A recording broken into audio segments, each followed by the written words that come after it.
All right, class. So, as you know, I'm out of town the next couple of days. I'm in LA at the Adobe Max conference, learning about some of the new improved aspects of Adobe, whether it's Lightroom, Photoshop. I'm going to be learning some stuff about After Effects and Premiere, so should be really exciting. And while I'm gone, we're going to be starting the very first big project. And so over the next couple of days, you're going to be starting to build up some of the information that you need in order for us to be successful with the project. So I'm going to try to record several videos that will kind of walk us through it so that you're not missing some of the content and so that you guys can start to make some progress while I'm gone. So the first project we're going to be working on is the Famous Photographer Project.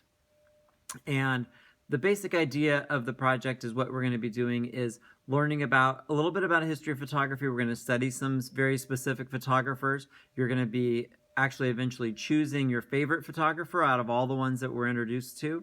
And from there, you're going to be studying them. You're going to learn how to like critique their work so we can really kind of dive in and understand what their photography was about. And then eventually going out and emulating or taking your own pictures that are going to be based on your photographer's work. And then we'll be doing some self-reflection and some critiquing of our own work and looking at how we embodied the work of our photographer. So taking those concepts or those ideas that we got from our photographer and then putting them into our own work to create new and interesting images at kind of a higher level of complexity beyond just like snapshots, right? There's this other concept that's going to go along with it based on the work of the photographer that we chose. So it's going to be really important when we get there to find somebody that you really like and connect with. So with that being said, what we're going to be doing today is that introduction to some of these photographers, right? When we did the history of photography and we talked about birth of photography, it was really much more about process. There were very few actual photographers that we talked about. We were really learning more about like what those developments in process, whether it was camera or chemical, that kind of moved us forward.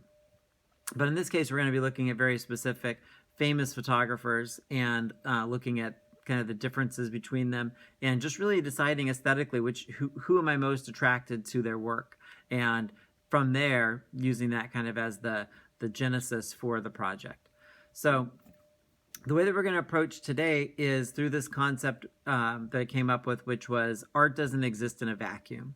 And this is true in all art forms, right? What happens is, as an artist, they're typically a fairly developed human being at that point, right? They've had life experience, they've seen other things, they've heard other people, and all of that kind of synthesizes in our own brain, and we go out and we create work based on these experiences, whether it's something that was difficult and challenging because there was something that happened in our life. It could be something that's mental, or it could be physical, like a war that broke out or something else.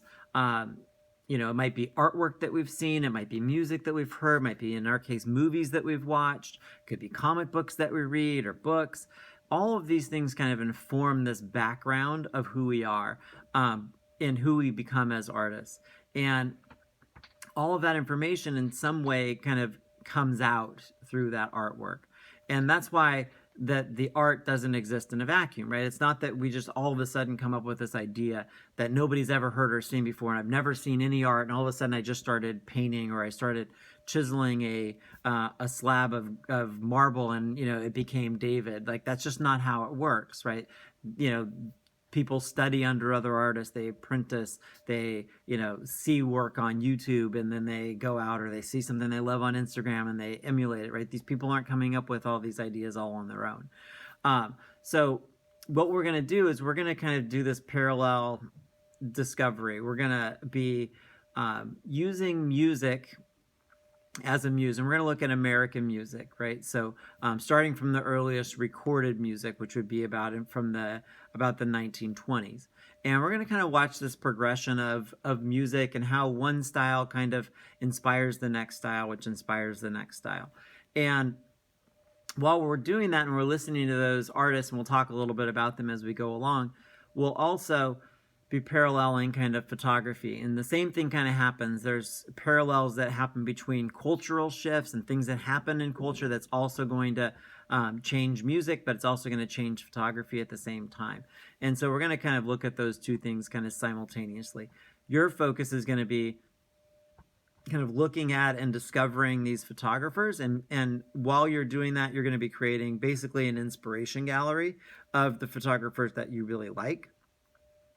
And then from there, we're going to be choosing, right, while we're going through these. So really, I'd like you, as we go through the process, to kind of only go one song at a time. And while we're looking at that one song, what I'd like you to do is to also, just be focused on those artists that are within that area. So, for example, if you come on over to the website. So over here, we're in the class website. There's a new section. It says here, projects, right? And we haven't done anything inside of projects thus far. And so the famous photographer projects here, there's going to be several elements and tasks that we will accomplish over the next couple of weeks. But for right now, we're just starting with the first one, which is art does not exist in a vacuum. So once you click there, yours is going to be a little bit different because the other videos will be added by the time you come and look at this page. But the way that it's kind of set up is we've got different videos. So there'll be my video over here and then the music video.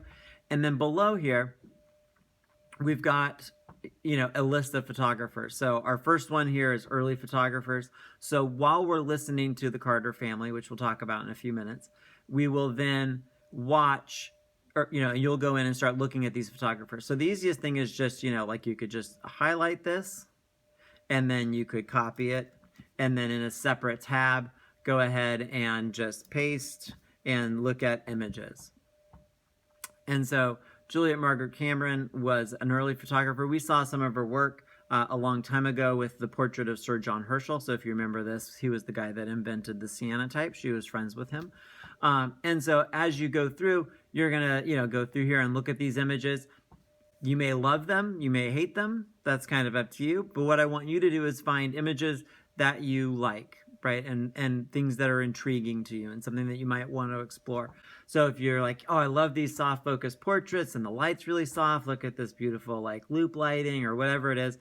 If you find one, grab it, copy the picture, start to create yourself a gallery on your own website on a page that's called Art Does Not Exist in a Vacuum. And you can kind of approach it one of two ways. You could either do individual galleries, and these are the pictures that I found when I was looking at early photography, right? Because again, these people are coming from this area, early photographers. You don't have to have an example of each person because you may not like Nadar, right? That's okay. But from this section, pick one or two people or photographs that you do find intriguing. And when you're posting it as far as your website goes, also put their name so that you can refer back to that. Because eventually what we're trying to do is take all these 60 or so people that you're going to look at and get it down to, the one person that you really want to spend some time with and study. Okay. So if you don't put their name on there, it's going to be really hard when it comes time to choose to decide, well, who was the photographer that I liked? And we may limit how many people can do the same photographer. So it'd be good to have several choices. So don't limit yourself. Don't think, well, this is the person, I love them, this is what I want to do, and don't do anything else, because one, you'll lose points for not doing the inspiration gallery for this. But then also, if that photographer is taken for whatever reason, you don't want to limit yourself there. So pick things that you like.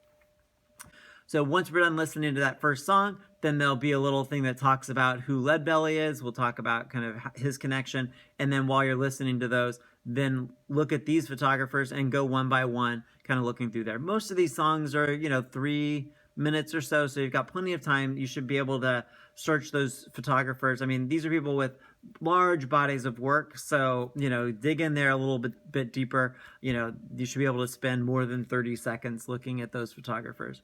But collect some images and put those in there. So that's kind of how the process is going to work. At the end, once we've looked at all of these photographers and we've gone through each of these songs and looked at all the different people, what you'll be doing is eventually choosing, just for right now, one example, and we're going to talk about how to write a critique at the end. And we're going to be following a very simple process. For critiquing, we're going to describe what we see. We're going to reflect on how it made us feel or what we think it's about, or if there's some sort of deeper meaning or historical context. And then we're also going to talk about formal elements. So at this point in the class, you've learned lots of lighting techniques. You've learned lots of camera techniques like blur and panning and depth of field. And we've also been starting to learn compositional techniques so we can talk about how the image is composed as well. So we've got lots of choices there to start to kind of build up the language and use some of those techniques that we've kind of already learned. Okay, so that's the overview of what we're going to be doing as far as the art doesn't exist in a vacuum. So then go ahead and watch the first video that's going to talk a little bit about each of the artists, and then watch the video or listen to the music while you're actually looking up those photographers to find out what images kind of speak to you. All right, have fun.